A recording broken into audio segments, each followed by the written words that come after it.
Hey everyone, it's great to see you all again. I recently just got back from my trip to Crater Lake National Park, and if you know much about the park, you'll know that about 80% of the park road is actually closed to vehicles due to the amount of snowfall they get this time of the year.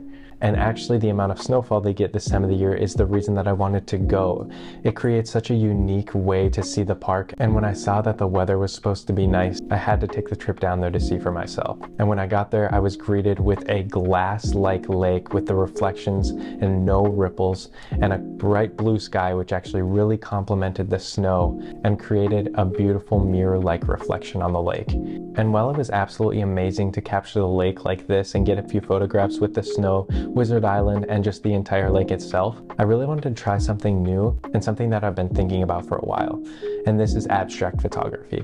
So I started looking around the area for compositions, and I noticed that the bright sun on the snow was creating almost crystal-like shimmers, and I really wanted to see if I could capture that in an image. So I looked around for more compositions, and I took these couple photographs. And this is the final image that I ended up keeping. So in this video, I wanted to take you through my thought process on location and also some of the things that I thought about while editing this photo from start to finish. I hope you all enjoy.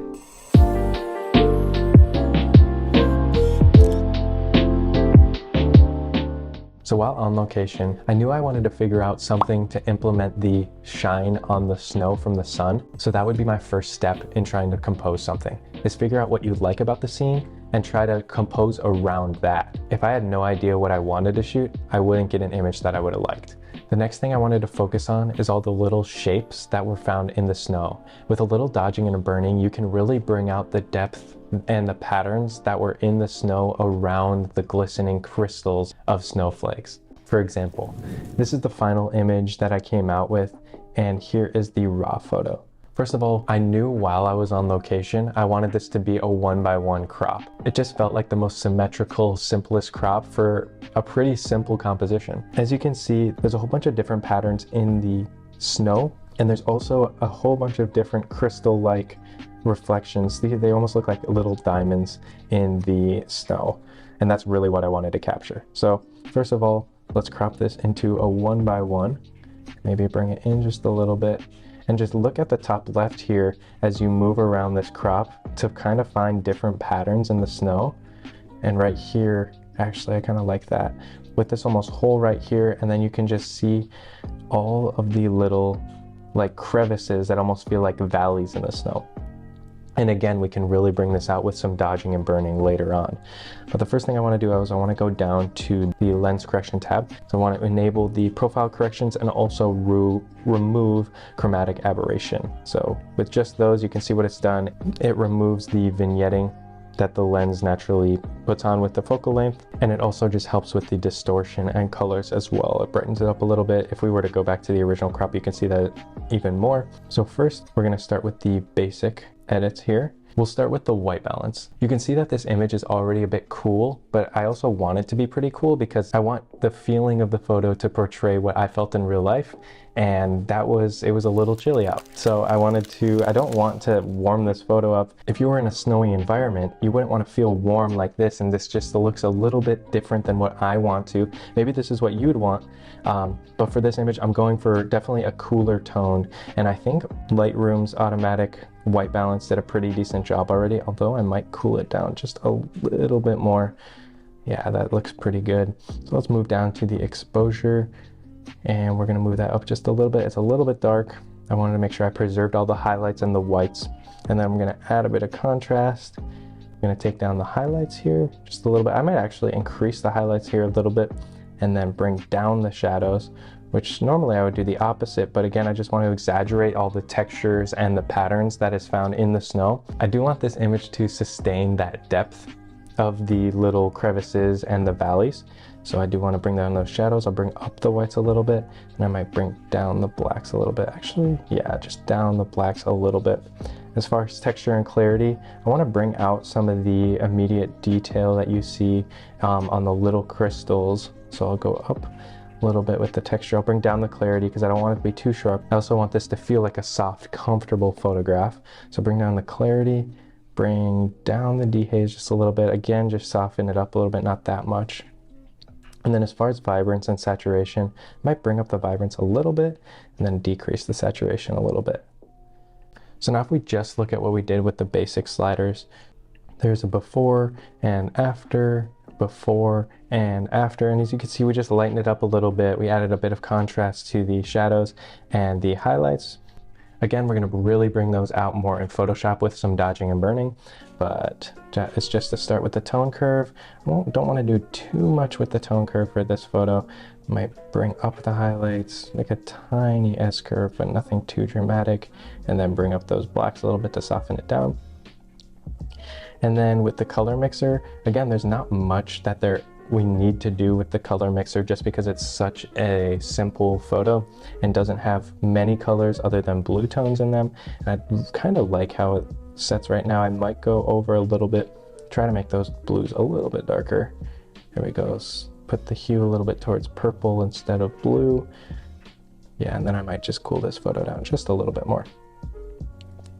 Just like that. Perfect. Now going down to the detail section, I actually do want to sharpen this up just a tiny bit, so I'm going to hold down Option and slide this over the masking section over so you can see what you are affecting. Everything in white is what you're going to be affecting, and then everything in black is what you're not going to be affecting. So I just want to get the texture back in the specific little snow ice chunks there, and so that might be good. And then we're going to increase the radius just a little bit, and then increase the amount to maybe about 65, I think might be kind of good. So you can see that just brings out just a little bit more texture in the entire photo. Do before and after. Zoom in maybe a little bit. So as you can see, that's before and that's after.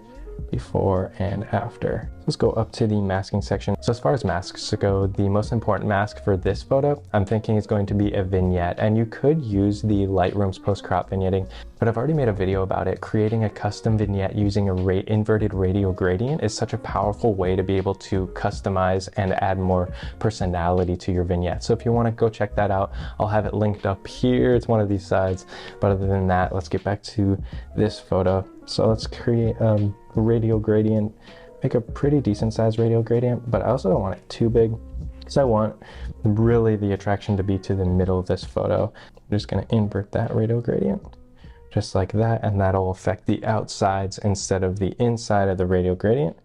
And then just bring down the exposure here by a decent amount. That might be pretty good. So that is before. Oh, that might be a little bit too much there. Let's go down to maybe about -50 might be okay.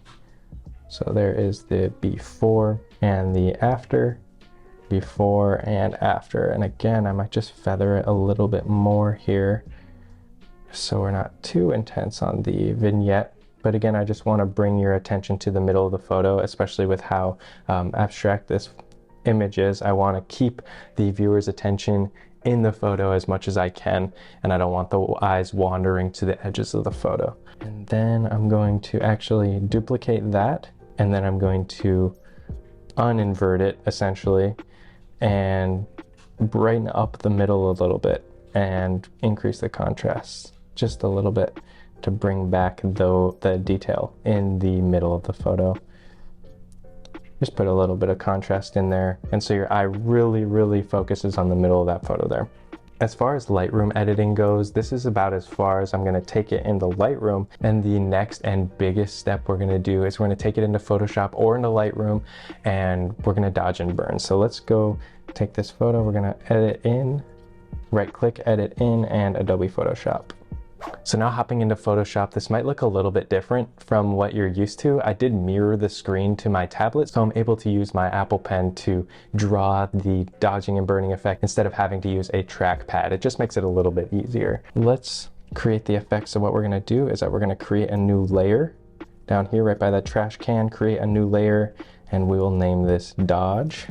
And let's switch this to Soft Light. And what you're going to want to do is you're going to want to take the brush tool, make sure you have you're using a white brush on top here. You're going to set this to the size you want. Hardness you can play around with. Usually I like it about 60. 59, 60.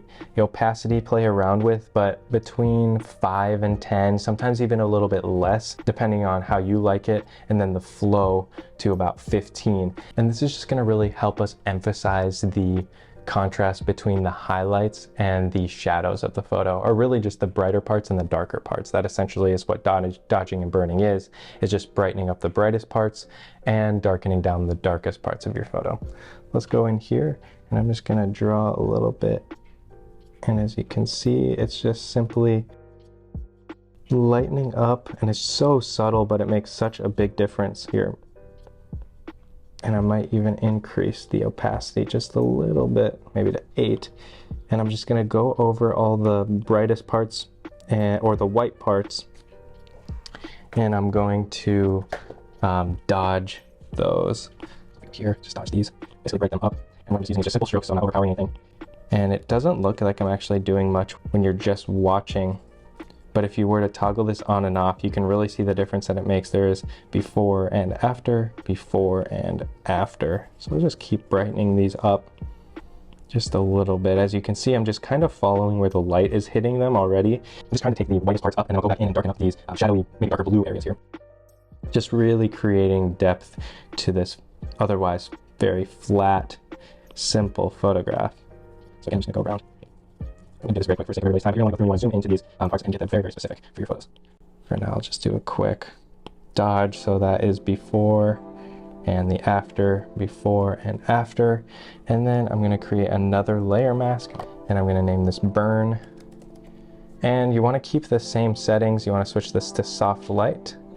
And then, except you want to switch the brush to a dark. And with that, I'm actually going to turn the opacity down. I've learned that, especially with this photo when I was originally editing it, I really tended to be too much for the burn effect if I had the opacity more than about 3, but that's for you to play around with. So just darken down these parts.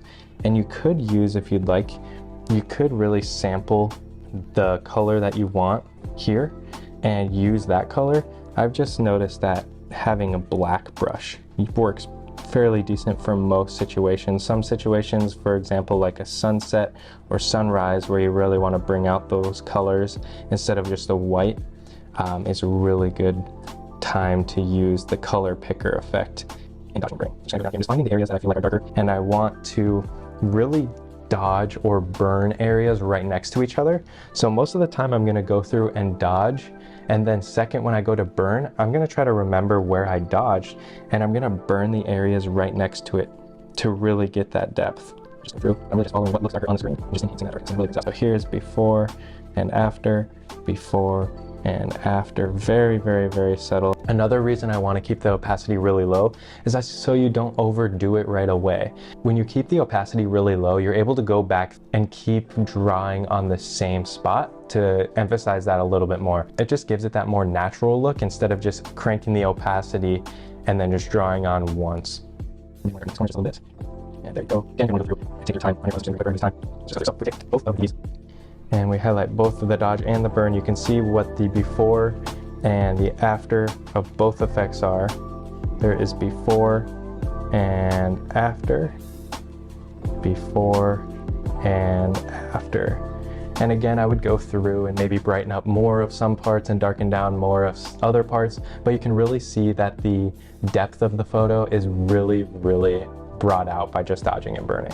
But in today's video, I just wanted to show you something new that I wanted to try out and just take you through my thought process. It's something for you to learn. Also, when you say it out loud or teach it, it really helps me learn as well.